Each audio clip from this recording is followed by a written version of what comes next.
Now it's time for testimony. சாட்சிக்குரிய சமயம். சாட்சி சமயம். We'll call upon Brother Earl Ratnam from Sri Lanka to come forward and share in short.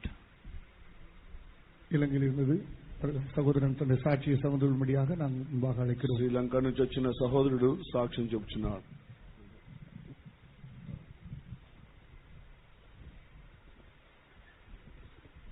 கர்த்தருடைய பரிசுத்த நாமத்துக்கு ஸ்தோத்திரம் உண்டாதாக.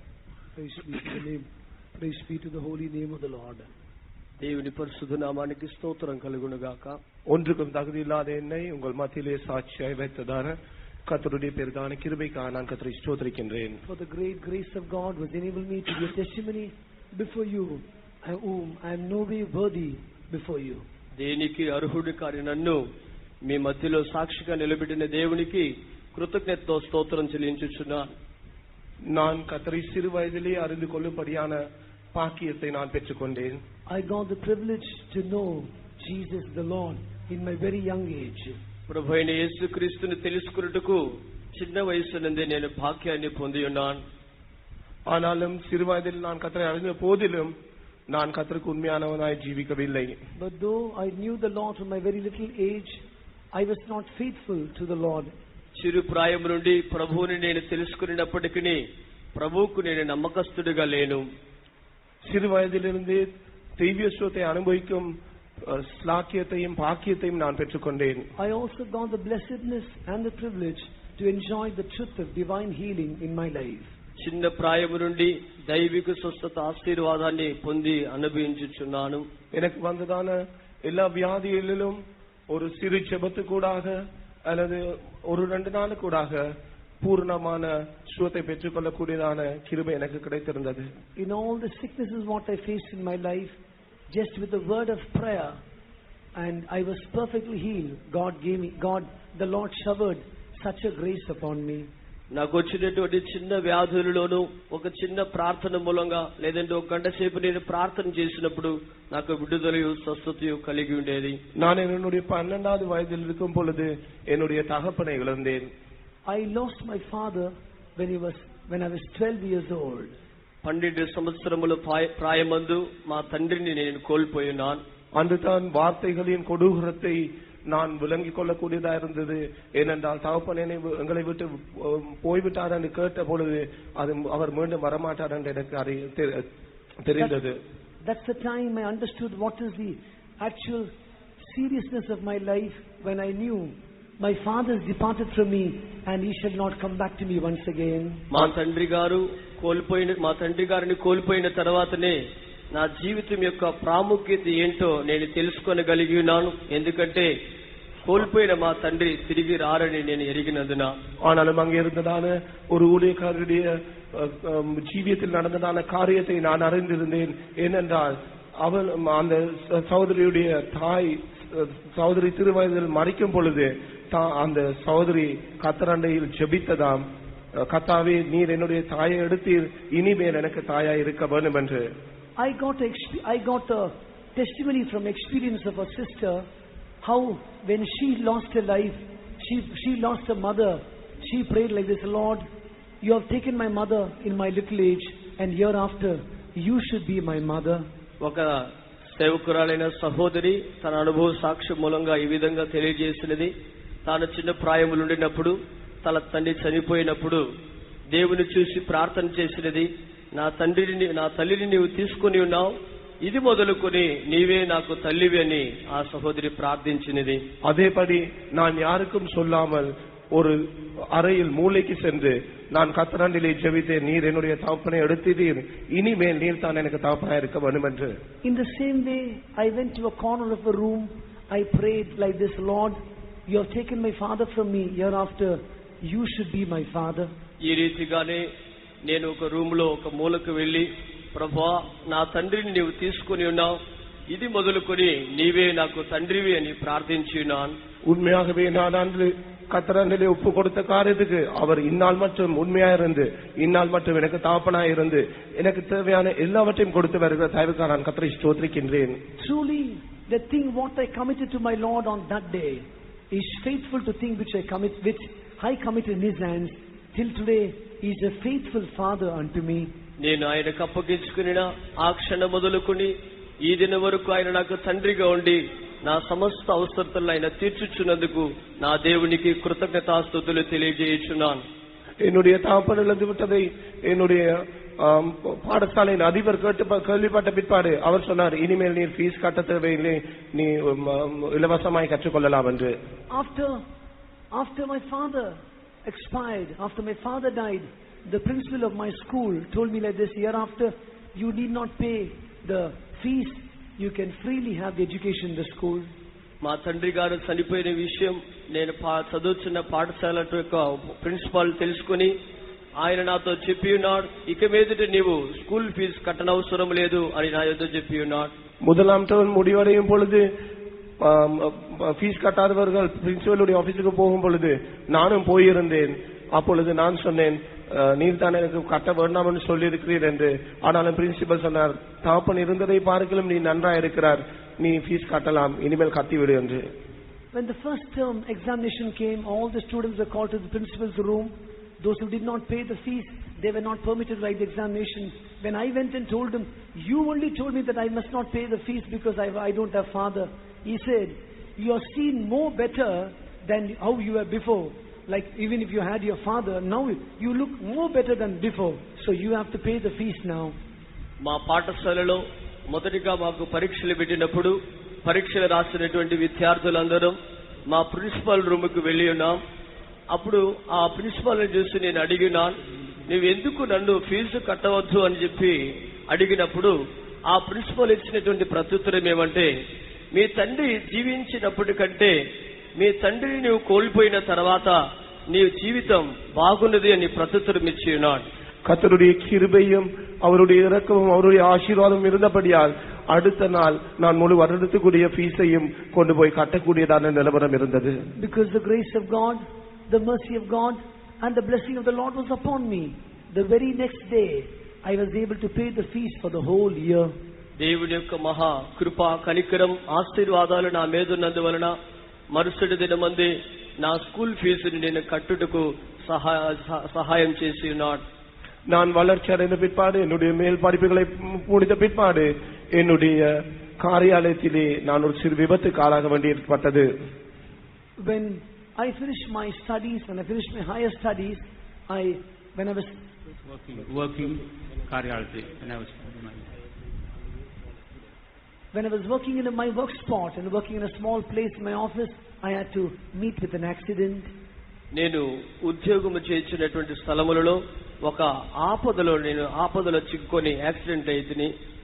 நான் ஒரு நாள் ஃபேக்டரி இன்ஸ்பெக்ஷன் போயிருக்கும் பொழுது அங்கிருந்ததான பெல்ட் இறுகி இருந்தது. அதை நான் டெக்னீஷியன் இல்லாதபடியால் நான் போடும் என்று பார்க்கும் பொழுது ஒருவர் தற்செயலாய் சுவிட்சை போட்டு விட்டார்.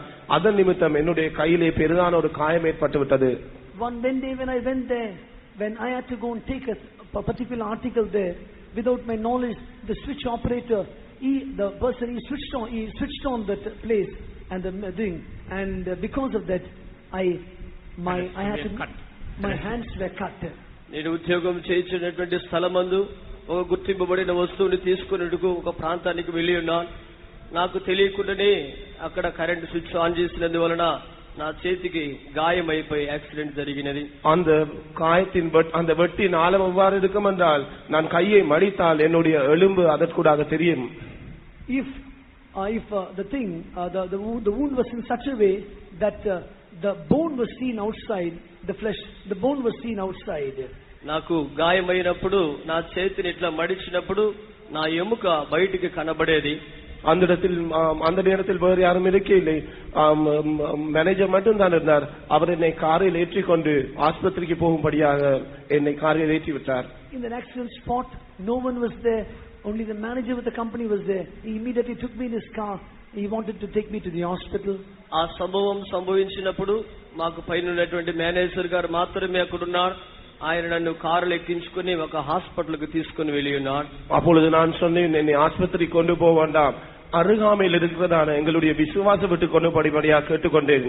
Then I told them, please don't take me to hospital, take me to the nearby faith home. అప్పుడు మేనేజర్ దగ్గర అడిగినాను, నీవు నన్ను హాస్పిటల్కి తీసుకుని పోవద్దు, కానీ మా విశ్వాస గృహానికి తీసుకుని వెళ్ళమని చెప్పి అడిగినాను.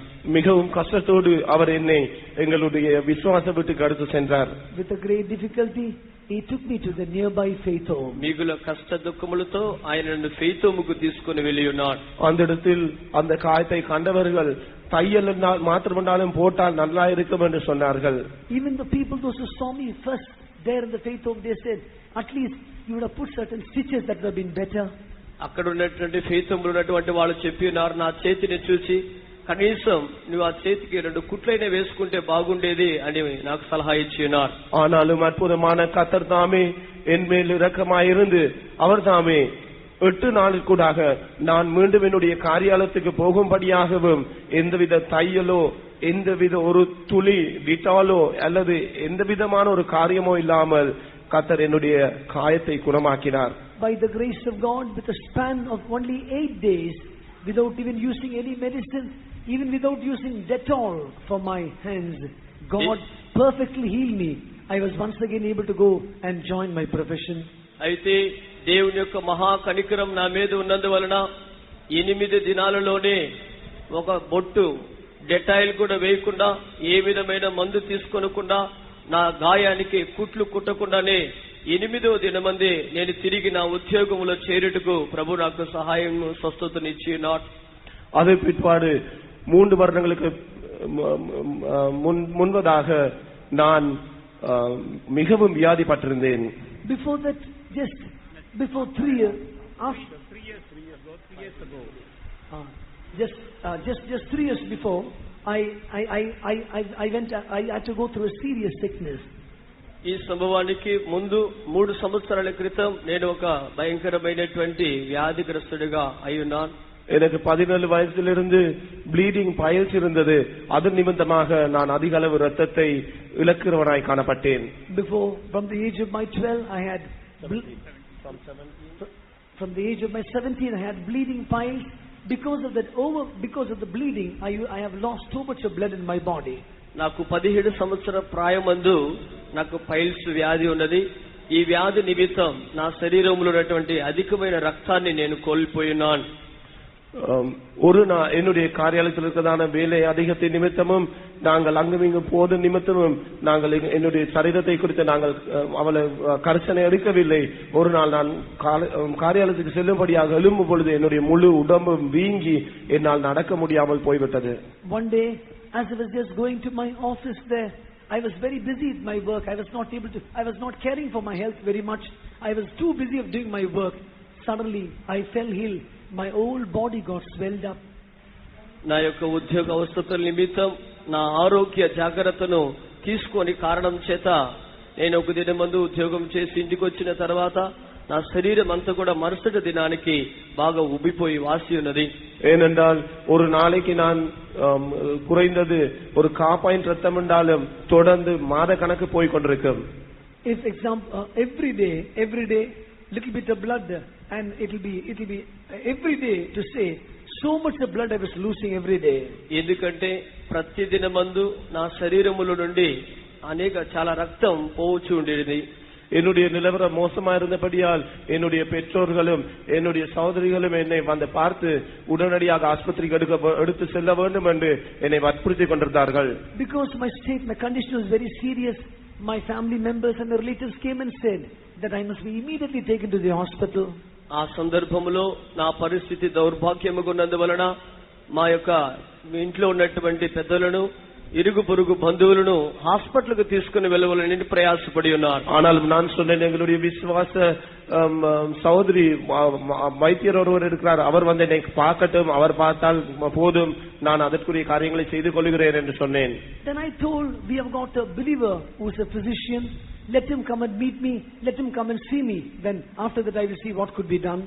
వారికి ప్రత్యుత్తరముగా మా విశ్వాస సహోదరుడు ఒకరు వైద్యులు ఉన్నారు, వారు వచ్చి చూసి వారు నాకు ఆలోచన ఇస్తే అది మాత్రం నాకు చాలని నేను వారితో చెప్పి ఉన్నాను. ஆனாலும் நிலவரம் மோசமா இருந்தபடியால் அவர்கள் வற்புறுத்தி அட்லீஸ்ட் போய் நாங்கள் உடம்பை செக் பண்ணிட்டு வருவோம் என்று என்னை பலவந்தமாய் ஆஸ்பத்திரிக்கு எடுத்து சென்றார்கள். Because my body turned, the condition turned very serious.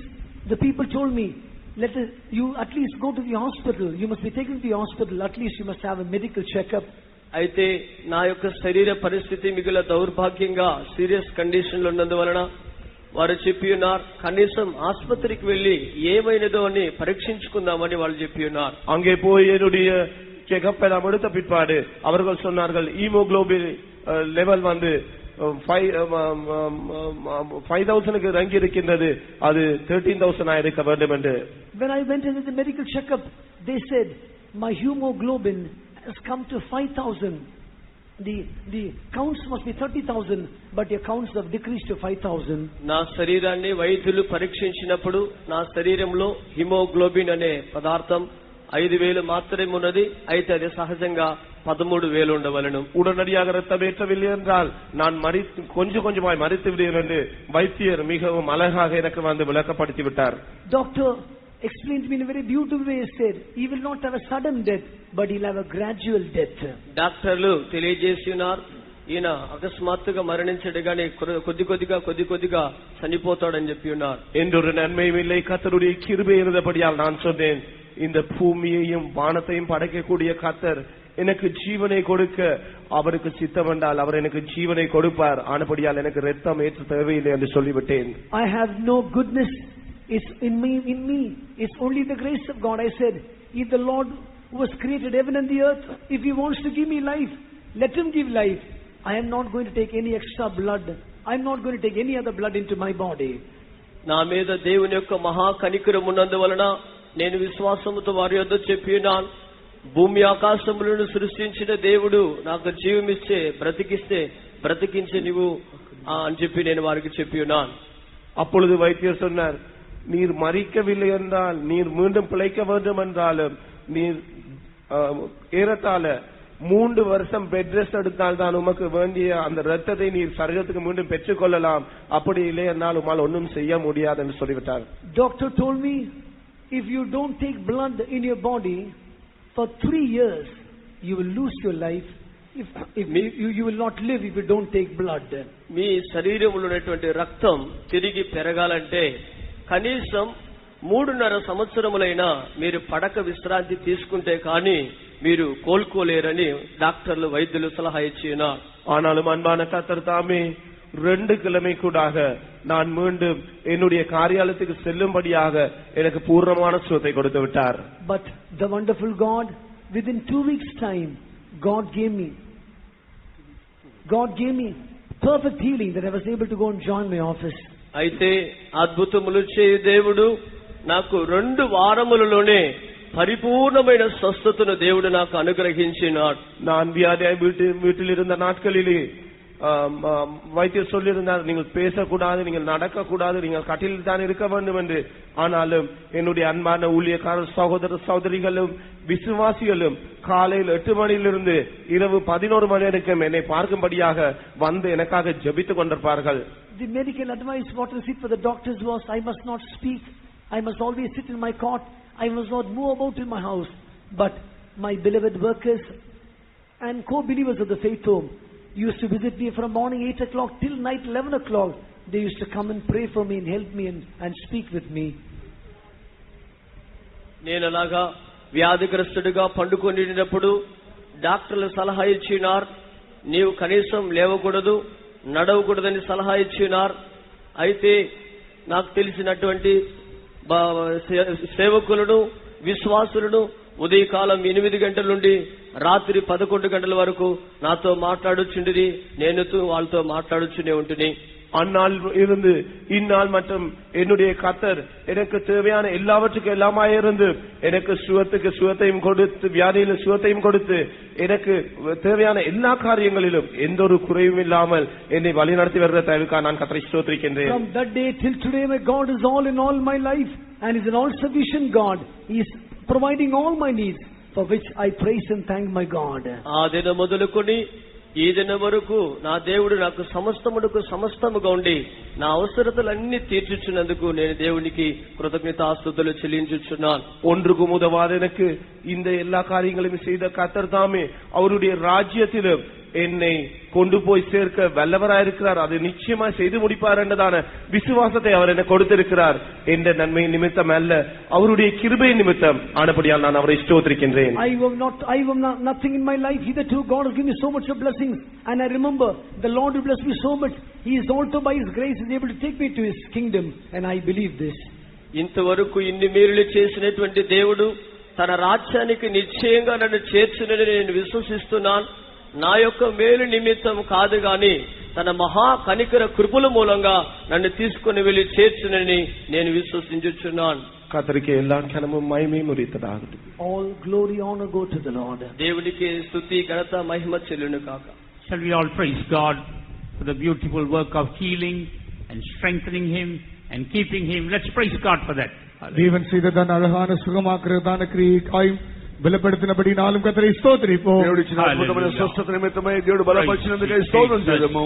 Hallelujah hallelujah hallelujah hallelujah hallelujah hallelujah